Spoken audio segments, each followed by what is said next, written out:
Hello दोस्तों, नमस्कार। स्वागत है आप सभी का एजुकेशन मंत्रा में। दोस्तों, शिक्षा विभाग से जुड़ी हुई एक बड़ी अपडेट आपको शेयर करने वाले हैं। आकांक्षी जनपदों के बारे में मंत्री जी ने क्या कुछ घोषणा की है। ज़िले के भीतर तबादले पर स्पष्ट आदेश है और पारस्परिक तबादलों पर अब नया नियम लागू होने जा रहा है। तो सारी अपडेट्स और सारी कन्फ्यूजन को इस वीडियो सेशन में दूर करेंगे दोस्तों। तो वीडियो को ज़्यादा से ज़्यादा लाइक एंड शेयर कर दें, जिससे कि ये इन्फॉर्मेशन सभी तक पहुंच सके। तो दोस्तों, सबसे बड़ा जो कारण था वो आकांक्षी जनपदों का था। आकांक्षी जनपदों के जो भी शिक्षक थे वो लगातार मांग कर रहे थे कि इनका तबादला भी किया जाना चाहिए, क्योंकि हर बार के तबादलों पर आकांक्षी जनपदों पर ये रोक लगा दी जाती थी। तो ऐसे में बेसिक शिक्षा मंत्री जी ने आज के एक कार्यक्रम के दौरान ये स्पष्ट कर दिया गया है कि 69,000 शिक्षक भर्ती के पूर्ण होने के बाद से जो हर एक ज़िले में शिक्षकों के पदों की स्थितियां हैं वो पर्याप्त हैं और भारी संख्या में अब कहीं भी शिक्षकों की रिक्तियां नहीं रह गई हैं। और साथ ही साथ उन्होंने ये भी बताया है कि एक आदर्श शिक्षक अनुपात की तरफ हम तेज़ी से अग्रसर हैं और एक सम्मानजनक स्थिति में पहुंच भी गए हैं। तो ऐसे में आगामी जो भी तबादले होंगे उसमें आकांक्षी जनपदों की जो कंडीशंस हैं वो समाप्त कर दी जाएंगी, यानी कि आकांक्षी जनपदों को भी अब सामान्य जनपद की भांति ही ट्रीट किया जाएगा। तो आकांक्षी जनपदों की जो एक बहुत बड़ी पीड़ा थी वो अब खत्म होने वाली है। 69,000 के बाद से ये स्थितियां प्रभावी हुई हैं। तो ये हो गई आकांक्षी जनपद की बात। अब बात करते हैं ज़िले के भीतर तबादले की। तो अंतरा जनपदीय के बारे में मंत्री जी ने स्पष्ट किया है कि उसके लिए शासन स्तर पर जो नियमावली है वो बनाई जा रही है और बहुत ही जल्द इसकी प्रक्रिया शुरू होने वाली है। मतलब बहुत ही जल्द। मंत्री जी का 1 हफ्ते है, 15 दिन है, पता नहीं, लेकिन भाई कह रहे हैं और उन्होंने आश्वस्त भी किया है कि बहुत ही जल्दी जो अंतरा जनपदीय है, मतलब ज़िले के भीतर है, वो तबादले स्टार्ट हो जाएंगे।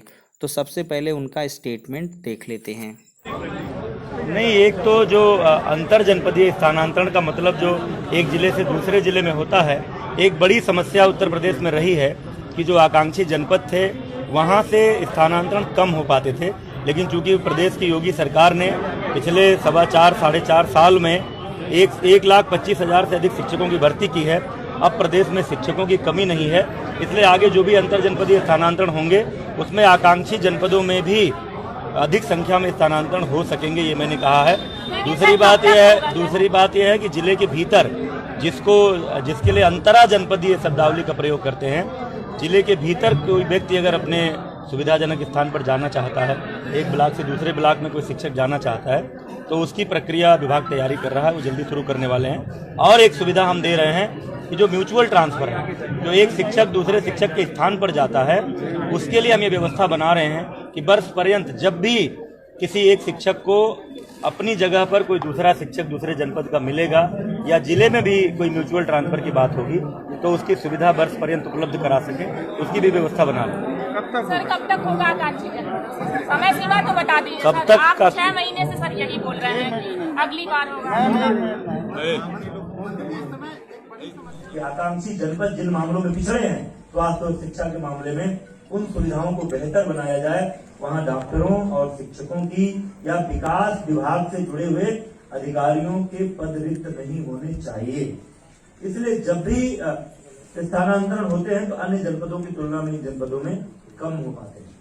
अन्य विभागों की क्या प्रगति है वो मैं नहीं जानता। यद्यपि की सरकार प्रयास कर रही है, विकास अधिकारियों और चिकित्सकों की कमी भी इन जनपदों में पूरी की जा रही है, लेकिन अपने विभाग के बारे में मैं आज, आप इसको सोचना समझ लीजिए, घोषणा समझ लीजिए, जो भी समझ लीजिए, मैं आज आपके बीच घोषित कर रहा हूं, पूरे प्रदेश के सभी 8 आकांक्षी जनपदों के सम्मानित शिक्षक ये जान लें, उनके लिए जानकारी भी हो सकती है कि 69,000 शिक्षक भर्ती के बाद इस तर्क के आधार पर कि अब हम आदर्श छात्र शिक्षक अनुपात के नजदीक पहुंच गए हैं।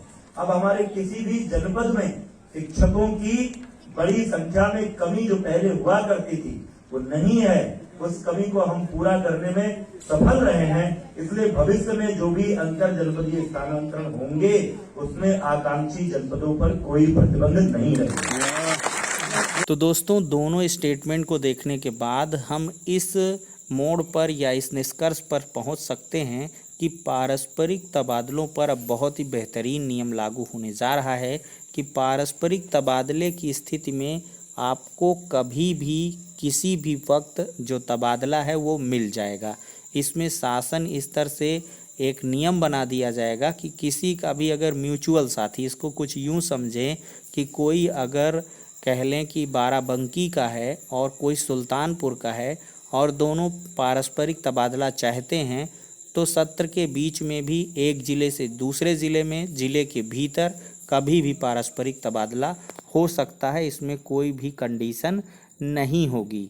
ठीक है, तो ये बहुत बढ़िया है। इससे शिक्षक अपने मतलब निजी जो कहें गृह जनपद है वहाँ पर, और जो भले ही अपने गृह जनपद में हैं लेकिन अपने घरों से दूर हैं, तो उनको अपने नज़दीक के विद्यालय मिल पाएंगे और जिससे शिक्षण व्यवस्था और भी प्रभावी हो पाएगी और शिक्षक जो व्यक्तिगत समस्याओं से उलझते हैं उनसे वो दूर हो पाएंगे। तो फिलहाल के लिए एक बड़ी इन्फॉर्मेशन जो बेसिक शिक्षा विभाग में शिक्षक पद पर कार्यरत हैं।